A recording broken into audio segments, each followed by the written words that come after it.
कथा प्रवाह शिवानंद महाराज शास्त्रीजी। तुम्हाला जेवढे पैसे लागतील सगळे पैसे ते मायबाप खेड्या गावामध्ये राहतील, लोकांच्या शेतामध्ये मोलमजुरी करून तुम्हाला एक एक रुपया ते पोहोचवतील। पण तो रुपया खर्च करत असताना त्या मायबापाच्या कष्टाकडे तुमचं लक्ष असू द्या।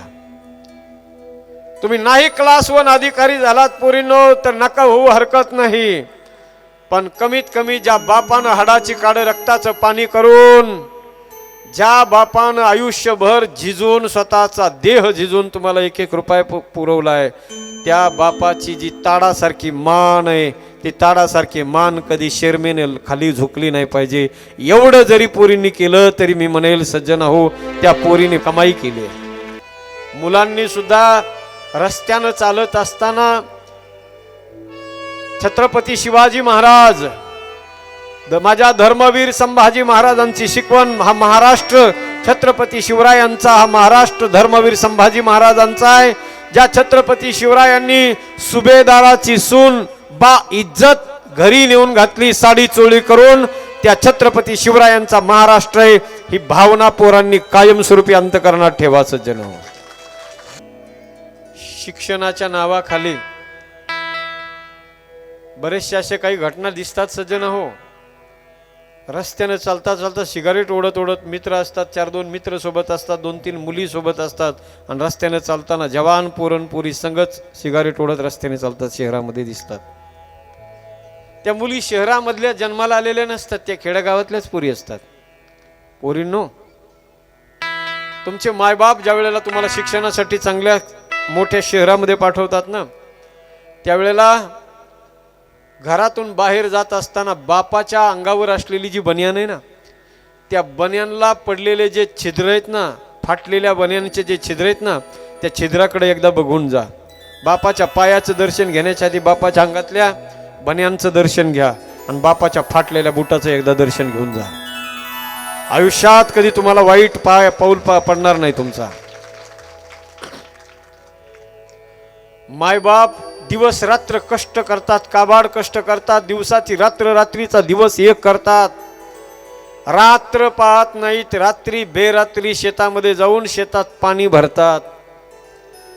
त्या बापाची एकच अपेक्षा असते की माझी मुलगी शिकून नंबर 1 झाली पाहिजे, आणि माझं नाव, माझ्या गावाचं नाव, माझ्या देशाचं नाव माझ्या पोरीनं रोशन केलं पाहिजे।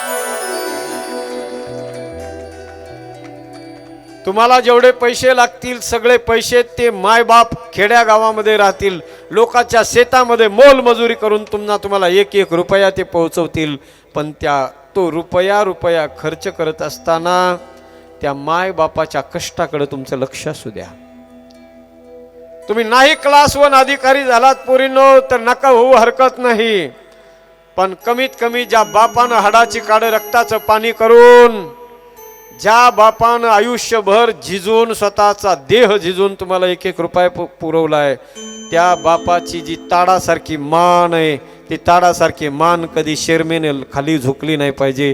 एवढं जरी पोरींनी केलं तरी मी म्हणेल सज्जन हो, त्या पोरीने कमाई केली।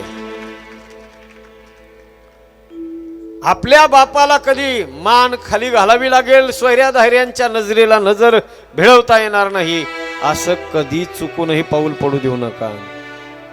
आज रस्त्यानं चालायला लागले तर डोमकावळे कमी नाहीत, नजरा ठेवू नयेत सज्जन हो।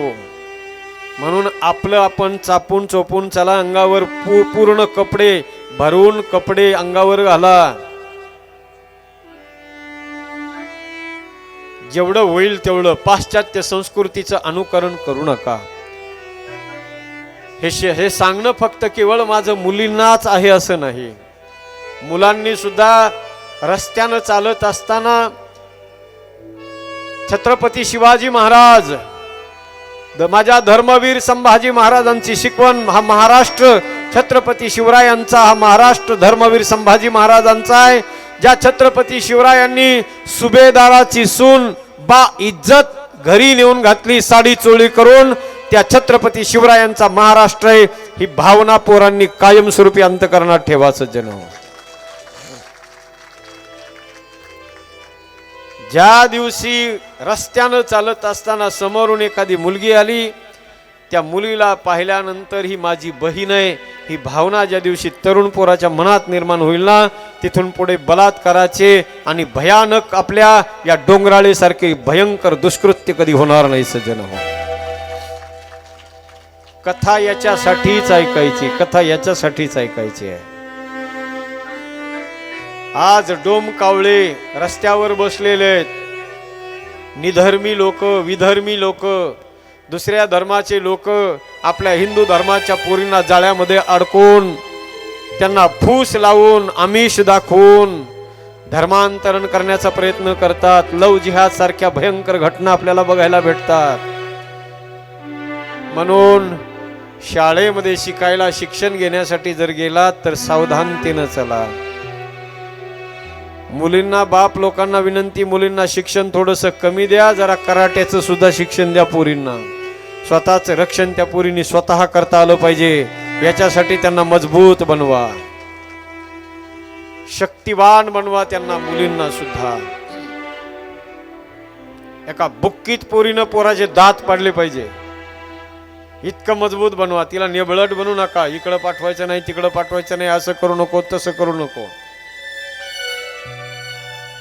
काळ आता इथून पुढचा भयंकर राहणार आहे. घराच्या बाहेर पडल्याशिवाय पर्याय राहणार नाही. मुलींना घराच्या बाहेर पडावंच लागणार आहे. पण मुलगी घराच्या बाहेर पडत असताना स्वतःच्या मनगटाच्या जीवावर, स्वतःच्या हिमतीच्या जीवावर घराच्या बाहेर गेली पाहिजे आणि सगळ्या बाहेरच्या परिस्थितीचा सामना करून ती मुलगी घरी आली पाहिजे.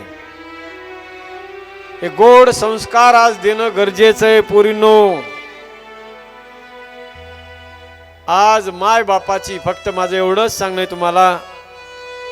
मला जर तुम्ही माझ्या वयाचे असताल तर मला भाऊ समजा, माझ्यापेक्षा लहान असाल तर एक तुमचा काका समजा. पण माझं हे शब्द अगदी तळमळीचे शब्द अंतकरणात कोरून ठेवा. ज्या वेळेला एखादी पोरगी पाऊल वाकडा टाकते ना, आज कित्येक घटना तुम्हाला बघायला मिळतील पेपरमध्ये, अशा घटना झळकतात सज्जना हो. त्या पोरीचं प्रेम एखाद्या पोरासोबत शाळेमध्ये कॉलेजमध्ये गेल्यावर पोरगी पोराच्या प्रेमामध्ये अडकून बसते आणि ती एवढ्या टोकाचं पाऊल घेते. ती पोरगी शेवटी तो बाप त्या पोरीचे पाय धरायला लागतो.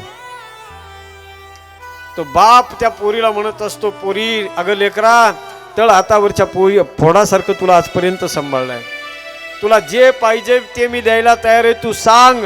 अगं हे दिवस रात्र मी जे कष्ट करतो, काबाड कष्ट, फक्त याच्यासाठी करतो की मला सुद्धा अपेक्षा आहे की माझ्या लेकीचं लग्न धूमधडाक्यामध्ये लावायचं आहे. पण पोरी ऐक, तुझ्या आयुष्यात कधी कमी पडू देणार नाही. हे जे घेतलेलं पाऊल आहेस तू ते मागं घे. त्यावेळेला ती पोरगी म्हणत असते, बाबा तुम्ही माझ्यावर प्रेशर आणायचं नाही, तुम्ही माझ्यावर दबाव आणायचा नाही, मी निर्णय घेतलेला आहे माझा. आजपासून माझ्या आयुष्याचा जोडीदार तो आहे. मी जगेल तर त्याच्यासाठी, मरेल तरी त्याच्यासाठी. आजपासून माझ्यासाठी तुम्ही दोघं मायबाप मेलेले आहेत आणि तुमच्यासाठी मी आजपासून मेलेली आहे. अशा घटना आपल्याला बघायला भेटतात. आणि सज्जना हो, मायबापाने फोर्स केला की ते दोन्ही पोरगा पोरगी कुठेतरी आत्महत्येसारखे भयंकर पावलं उचलतात. लाईफ कडीला जात नाही अशी. माय बापाचे स्वप्न साकार झाले पाहिजे, एवढं चांगलं जीवन पोरींनो आपण जगलं पाहिजे. माझ्या महाराष्ट्रातल्या मुलींना हे सांगायची गरज नाही. हे संस्कार म्हणून तर बघा, कथेमध्ये सुद्धा मुलांचं आणि मुलींची संख्या जर पाहिली तर मुलांपेक्षा 3 पटीनं जास्त मुलींची संख्या आहे.